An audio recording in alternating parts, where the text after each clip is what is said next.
At 52, I felt alive again. I always knew. There was something about black men that stirred something deep inside me. Maybe it was the way they carried themselves. That quiet confidence. The rich timbre of their voices, the way their hands looked. Strong enough to build worlds and tender enough to hold a woman's heart for years. I buried that longing, tucking it away behind polite smiles and Sunday dinners. I played my role, the devoted wife, the perfect neighbor, the woman who had everything a person should ever want, but beneath it all, there was a fire. A restless ache I dared not name, not even to myself. My husband Robert was a good man. Solid, dependable, the kind of man who believed in working hard, saving money and mowing the lawn every Saturday morning like clockwork. We had a good life in our little town in Texas, the kind of life that looks perfect from the outside. Neat lawns, friendly waves, potlucks at the church hall. But at night, lying next to Robert, I often felt more like a ghost than a wife. And then, he moved in across the street into the old Miller house that had been empty for almost a year. His name was Darius Cartertall, broad-shouldered skin that gleamed like deep bronze under the Texas sun. The first time I saw him, shirtless washing his car, in the heat of a July afternoon, something inside me shifted. It was like a long-forgotten part of me.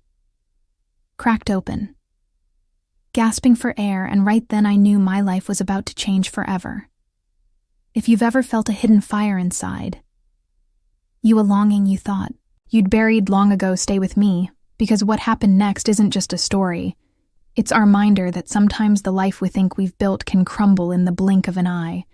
If you're ready for astery that stirs your heart and challenges your soul, don't forget to like, comment, and subscribe. There's so much more to come the day we truly met. The heat was unforgiving. It was one of those Texas afternoons where the air feels thick enough to drink, and the sun beats down so hard you can hear Thessacata scream. I had promised myself I would stay inside, but fate, or maybe something stronger, pulled me to the front porch. There he was, Darius Carter, bare-chested again, sweat glistening across his broad shoulders as he leaned over the hood of his truck, muscles flexing. With every slow, deliberate movement, I stood there for a moment, longer than I should have, watching him. I told myself it was innocent, neighborly curiosity. Nothing more, but my heart thudded wildly against my ribs, betraying me, summoning a breath I didn't realize I was holding. I walked down the steps, crossing the narrow strip of grass between our houses. "Hey there," I called, keeping my voice as light and casual as I could. He looked up, and for a moment, the world narrowed to nothing but the space between his dark eyes and mine. "Well, hello," he said, wiping his hands on a rag and giving me a slow, dangerous smile. "You must be my neighbor." His voice was deep, a rich, velvety sound that seemed to hum in the heavy air. I tucked a strand of hair behind my ear, suddenly aware of how my sundress clung to my skin, damp from the heat. "Emily Parker," I said, offering my hand. He took it in, his large, warm callus, and held it just a fraction of a second longer than necessary. "Darius Carter," he said, and there was something in the way he said my name, slow, deliberate, that made the base of my spine tingle. For a moment we just stood there, locked in some unspoken understanding, the kind that says everything without a single word being uttered. I should have stepped back then. I should have made an excuse, hurried inside, locked the door. But instead, I smiled, and God helped me. I stayed after that first meeting. It was like the universe kept conspiring to throw us together everywhere I turned. There he was. Some days I found him working on his truck, his shirt peeled off, jeans riding low on his hips. Other times, he was out in the yard watering the patchy grass, sweat making his skin glisten in the harsh Texas sun. And me, I found reasons, ridiculous, flimsy excuses to be outside, watering my hydrangeas even though the ground was already soaked, checking the mailbox 3 times a day. Even when I knew it was empty, walking my old Labrador around the block, even when the heat was thick enough to choke on anything just to catch a glimpse. Sometimes it was just a nod, a half smile.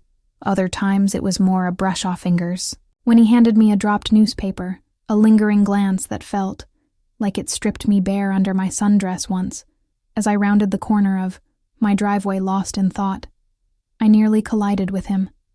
Head on his hand, Scott my arms, large, firm, steadying. Me before I could stumble. Careful there, Emily, he said, his voice low, almost teasing. I looked up into his eyes, deep, dark, endless, and for one, breathless. Second, neither of us moved. His hands stayed on me a moment longer, the heat of his palms searing through the thin fabric of my blouse. I could feel my pulse thrumming in my ears, feel the flush crawling up my neck. I mumbled something I don't even remember. What? And hurried back into the house. Heart hammering, knees weak that night lying in bed next to Robert. I still felt the phantom imprint of Darius's hands. On my arm still heard the low rumble of his voice in my ear, and for the first time in years I closed my eyes and smiled. Robert had barely pulled out of the driveway when the wave of excitement washed over me. It wasn't guilt. It wasn't fear. It was hunger, the kind of hunger that had lived buried inside me for far too long. I stepped outside pretending to check the mailbox, even though there was nothing there. And there he was, Darius, bare-chested, once again, washing his truck, water dripping down the ridges of his muscles, glinting in the golden light as if he had been waiting for me. Need a hand with that? I called out, my voice catching just slightly in my throat. He looked up, that dangerous smile curling his lips. You offering? He said, tossing the sponge into the bucket and walking toward me, water still clinging to his skin. I laughed, breathless, reckless. I don't think I'd be much help, you'd be surprised. He said, his voice low, wrapping around me like velvet. You want to come in for a drink? We both knew it wasn't about the drink, but I nodded anyway. And just like that, I followed him. Inside the moment, the door clicked shut behind us. The air between us crackled thick, electric, inevitable. You've been teasing me for days, Darius murmured, stepping closer, his hands slipping into the curve of my waist as if they had always belonged there. Tell me you don't want this, he whispered against my ear. I didn't even try. Instead, I leaned into him, offering my mouth, my body, my long-starved soul. His lips crashed into mine, hot, demanding, pulling, a gasp from deep inside me. His hands roamed my body with a reverence that felt almost sacred, tracing the forgotten curves of a woman who had waited too long to be touched. Like this, I clung to him, fingers digging into his back as he lifted me effortlessly, pressing me against the wall. The world spun around as colors blurring time, dissolving into haze of heat and sensation. Every kiss, every caress, every whisper against me skin peeled away the years of loneliness I had tried so hard to ignore, when he finally took me right there against the wall, the air heavy with the scent of sweat and longing. It wasn't just about bodies meeting. It was about souls colliding, about rediscovering parts of myself I had thought were gone forever long. After our bodies stilled, after the tremors of release faded into soft, gasping breaths, I lay in his arms, feeling more alive than I had in decades, and in the quiet that followed, one truth settled deep into my bones. There was no going back now after that first night. We couldn't stop. We didn't even try. Every chance we had, every sliver of opportunity, we took it, hungry and reckless, like two people who had been starved for too long. Sometimes it was in the shadowed corner of his living room, the blinds half closed against the scorching sun. Other times it was in my kitchen, my back pressed against the cold marble counter, his hands sliding up under my sundress. Mornings, afternoons, stolen moments in between. Errands, every encounter burned hotter than the last, leaving us both breathless and trembling. There was no shyness anymore. No hesitation. It was raw, unapologetic. Darius would find me in the hallway by the front door in the backyard and pull me into him, like a man possessed. Every kiss was a battle. We both surrendered to every touch, a spark that ignited into wildfire. The first time he took me on the stairs halfway, between the first and second floor. It was so sudden, so desperate, that I barely had time to gasp before he was lifting me, pressing me against the wall, claiming me like I was the only thing in the world that mattered. We couldn't get enough of each other even when our bodies were exhausted, when our skin was slick with sweat and our muscles ached from overuse. The hunger never faded. If anything, it grew sharper, more dangerous, and through it all the thrill of secrecy wrapped around us like a second skin, the knowledge that just across the street, Robert was none the wiser the perfect husband in the perfect house, completely unaware that his wife was losing herself, more and more. Every day I should have felt guilt. I should have felt shame. Instead, all I felt was alive, more alive than I had in my entire life. It started with a whisper, lying tangled together in the afterglow. Darius's voice slid into my ear like silk. "Why are you still with him, Emily?" he asked, tracing lazy circles along my hip. "You deserve more." I laughed weakly, brushing off the ache those words stirred inside me. "But he didn't let it go. You're wasting your life," he said. "You could have it all, the house, the money, freedom." I turned to face him, searching his eyes for a hint of a joke, but there was none. "What if?" he said, his voice low and steady. We made it happen. My heart thudded against my ribs. Fear, excitement, temptation, it was madness, immoral, unthinkable. And yet a small, wicked part of me whispered back, "Why not? The plan wasn't just about moving money around. It had to be smarter than that, subtler at first."